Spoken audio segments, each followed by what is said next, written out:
বিএনপির সহসভাপতি হাজিরাটের বিশিষ্ট ব্যবসায়ী জনাব জাকির হোসেন বাকের, উপস্থিত যুবদলের সাধারণ সম্পাদক কামাল মুন্সি, শ্রমিক দলের সভাপতি হান্নান বিশ্বাস, আমাদের মূলদলেরই যুগ্ম সাধারণ সম্পাদক কামাল দফাদার এবং বিশিষ্ট সমাজসেবক এই অঞ্চলের সবাই পরিচিত হোসেন ডাক্তার,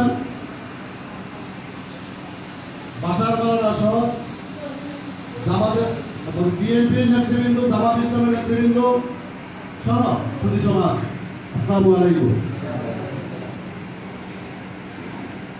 আমি সর্বপ্রথম স্মরণ করতে হয় আজকে যাদের উছিলা আজকে আমরা এই পরিষদে কথা বলতে পারছি। দীর্ঘ 17টি বছর পর আমরা আজকে কথা বলতে পারছি। আমি স্মরণ করতে হয় তাদের আত্মাহতির মাধ্যমে, ছাত্র জনতার ঐক্য আন্দোলনের মাধ্যমে আমার কাছে যে তালিকা আছে সেই তালিকা অনুযায়ী 923 জনের শহীদের বিনিময় এবং হাজারো জনতা, কেউ পঙ্গুত্ব, কেউ চক্ষু হারাইছেন, কেউ এখনো হাসপাতালে বেড়ে কাটাচ্ছেন, তাদের প্রতি শ্রদ্ধা রেখে এবং শহীদের প্রতি আমাদের সুখ প্রকাশ করে আমি আমার সামনের দিকে বক্তব্যগুলো আমি চালিয়ে যাব। সদ্য জামাতে নায়েবে আমির সাহেব সুন্দর কথা বলেছেন। আমি রাজনৈতিক ওইদিকে একটা বক্তব্য দিব। আমি আমার নেত্রী, দেশনেত্রী এবং জোট সাবেক জোটের প্রধানমন্ত্রী দেশনেত্রী বেগম খালেদা জিয়া খুব অসুস্থ। ওনার খুব সম্ভবত খুব শীঘ্রই ওনাদের বিদেশে নেওয়ার সকল কিছু প্রক্রিয়া হয়ে গিয়েছে। খুব দ্রুত সময়ের ভিতরে উনি আমাদের মাছ থেকে, বাংলাদেশ থেকে উনি চিকিৎসার জন্য বাইরে চলে যাবেন। ওনার ন্যায় হায়াত কামনা করে এবং তার সুস্বাস্থ্যের জন্য সকলে দোয়া করবেন। ভাইয়েরা আমার, আজকে যেই জায়গায় দাঁড়িয়ে আমরা কথা বলতেছি, এই জায়গাটা ছিল একটা সময় মসজিদ।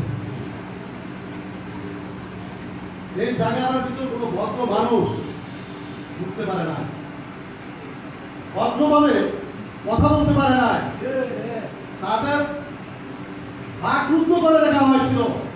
এই দেশের ভদ্র সমাজের লোকজন এইখানে আসতে পারে নাই। এই জায়গায় আসতে পেরেছিল কুলাঙ্গাররা। এই কুলাঙ্গারদের অত্যাচারে এই আহমদপুর ইউনিয়নটা জর্জরিত হয়েছে, যা আপনাদের সবাই জানা।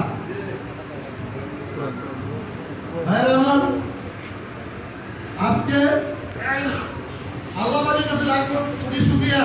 আল্লাহর বিচার ঠিকই আল্লাহ করেন, কিন্তু সেটা একটু সময় নিয়ে করেন, এমন ভাবেই করেন যে এই বিচারটা ওদের মরে যাওয়াটাই ভালো ছিল। আল্লাহ কিন্তু মারে নাই, কিন্তু মারার চিহ্ন অনেক বড় করে দিয়েছিল। যেটা গণভবন থেকে কিভাবে তারাও বিদায় নিয়েছে এটা আপনাদের সবাই জানা। কোন দেশের রাষ্ট্রনায়ক এইভাবে বিতাড়িত হয়েছে তার রেকর্ড নাই। যেটাই বাংলাদেশের ফেরাউনের বিদায় হয়েছে, এটা ফেরাউন ছিল। ফেরাউন যদি না হয়, এই দেশের আরেম সমাজদেরকে যাদের ন্যূনতম অপরাধ ছিল না তাদেরকে ফাঁসির কাছে দিয়েছে। পাশাপাশি তারা ন্যায় কথা বলেছিল। আমাদের শহীদ সালাউদ্দিন চৌধুরী সাহেব তাকেও ফাঁসি দিয়ে হত্যা করেছে। এখানে জামাতের সরকারি আমির মাওলানা নিজামী সাহেব, ওনার মতো সব মুজাহিদ, কামারুজ্জামান, অনেকের নাম বলতে গেলে অনেক সময় লাগে। এদের মতন হাতির মানুষ আর ন্যায়ের মানুষ বাংলার পৃথিবীতে দ্বিতীয়টা আসবে কিনা সেটা আমার সন্দেহ হয়েছে। যারা ওখানে সাইদি সাহেব আদৌ আমার খুব কষ্ট হয়। আল্লামা দেলোয়ার হোসেন সাইদি সাহেবের ওনার অপরাধ কি ছিল? অপরাধ করছেন বেগুসরা, নাম দিয়েছে দেলোয়ার হোসেন সাইদি। কি অপরাধ ছিল? অপরাধ একটাই ছিল, এটা আন্তর্জাতিক ষড়যন্ত্র। এই ফেরাউনের সাথে ষড়যন্ত্র করে তাকে তীরে একটা মানুষকে সাজা দেয়। সাধারণ একটা ধারণ আছে, তাকে ধীরে একটা যে রুমটার ভিতরে তাকে ঢাকা হয়েছিল, কোনো মানুষ সেখানে ঢুকতে দেয় না, তার সাথে কথা বলতে দেওয়া হয় না, তার ঠিক মতো যে ওইখানে যে আবাদবন্দি কি করবে সেটা তাকে করতে দেওয়া হয় না। এই বাংলাদেশ জাতির যুদ্ধ আর কিছুই হতে পারে না। সাইদি সাহেব উনি অপরাধ ছিল একটাই, তার বিশাল পাপের জন্য, যার পাপের লক্ষণ বিধর্মী লোকগুলা ধর্ম মুসলমান দিয়ে মুসলমান গ্রহণ করে তারা সুন্দরভাবে জীবন যাপন করতেছে। এটা শুধু বাংলাদেশেই নয়, সারা ওয়ার্ল্ডে ওনার হাতে আমেরিকার মতো জায়গায় ওনার হাতে খ্রিস্টান ধর্মের লোক, ওইখানে আমার কাছে তালিকা আছে, সেখানে দেখা যায় আমেরিকার মতো জায়গায় 282 জনের খ্রিস্টান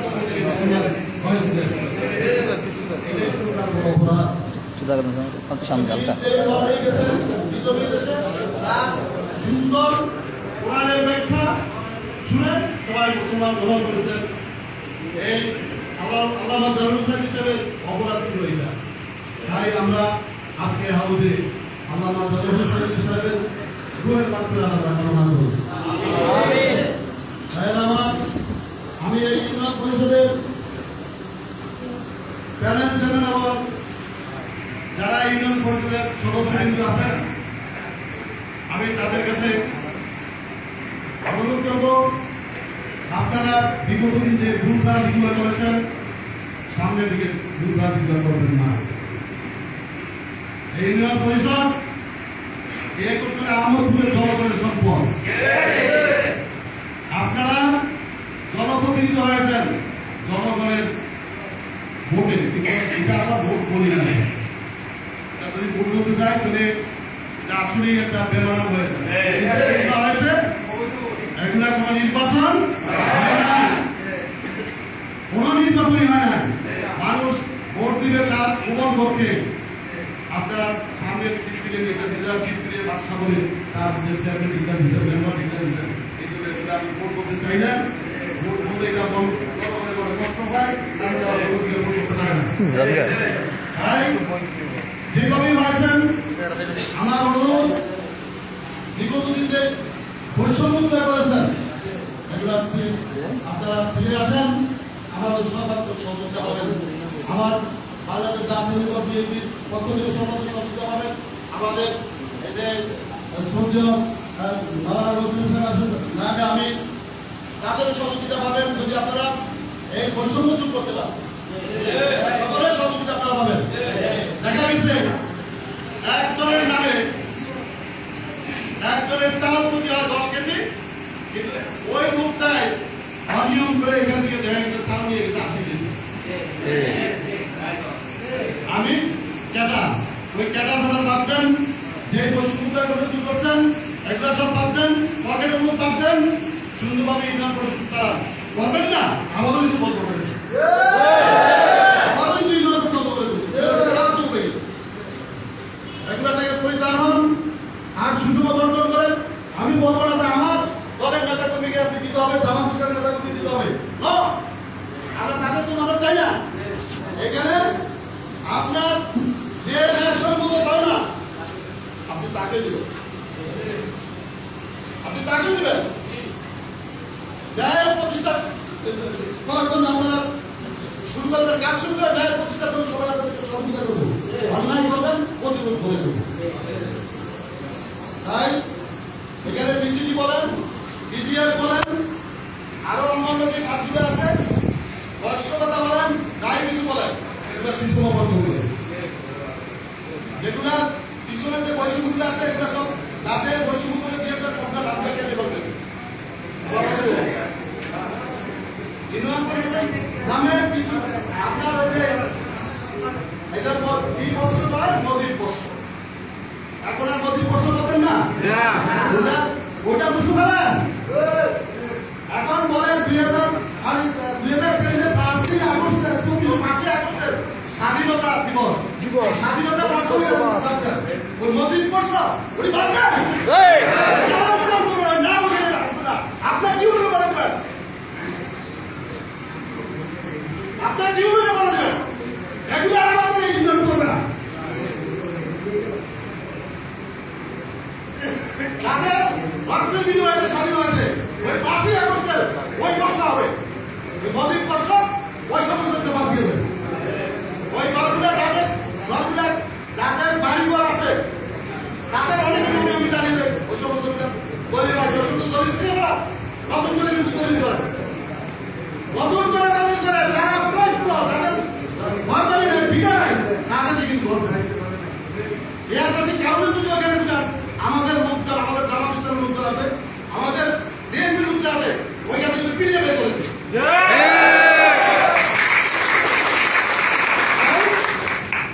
আমি আপনাদেরকে আর আমি এই সমাজের লজ্জা দিতে চাই না অতএব আপনারা সচেতন হয়ে যান আপনারা কখন কি করবেন আমাদের কিন্তু গোয়েন্দা আমরা আপনাদের পিছনে একটু দাঁড়িয়ে যাচ্ছি আমাদের গোয়েন্দারা একটু কাজ করতেছে আপনারা সঠিকভাবে পরিচালনা করেন সকলের সহযোগিতা পাবেন আমি আমাদের সক্রিয় আমাদের আমির সাহেব আছেন এই নায়ব আমির সাহেব আছেন ওনার সাথে আমাদের সাথে একসাথে বসে পরামর্শ করে আপনারা ইয়ার রেখে আপনারা ফাউল প্রধান ওই কোন প্রশাসন ওই প্রশাসন একটা বাংলাদেশে এখন আসে প্রশাসন হবে আগামী নির্বাচন সব বাজায় সব কিছু বাদ রেখে সুন্দরভাবে পরিচালনা করেন আমি আর আমার বক্তব্য এখানে শেষ করবো না সবাইকে ধন্যবাদ জানিয়ে সবাইকে আন্তরিক মোবারক জানিয়ে আমি আমার বক্তব্য এখানে শেষ করছি আল্লাহ হাফেজ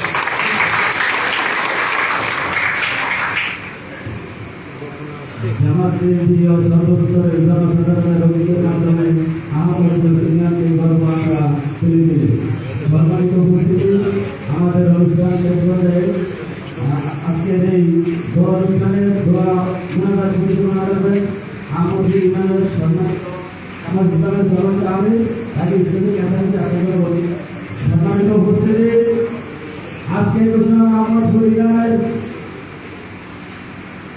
প্যানেল চেয়ারম্যান কর্তৃক ইউনিয়ন পরিষদ কার্যক্রম উদ্বোধনী অনুষ্ঠানে এই পর্যায়ে বক্তব্য নিয়ে আসছেন আজকের অনুষ্ঠানের প্রধান ব্যক্তিত্ব অনুষ্ঠানের সম্মানিত সভাপতি ভদ্র এলাকার এই আহমদপুর ইউনিয়নের কৃতি সন্তান বিশিষ্ট সমাজসেবক স্বর্গীয় আজকের এই সভার সম্মানিত সভাপতি প্যানেল চেয়ারম্যান জনাব সালাউদ্দিন মাতাবর সাহেব জনাব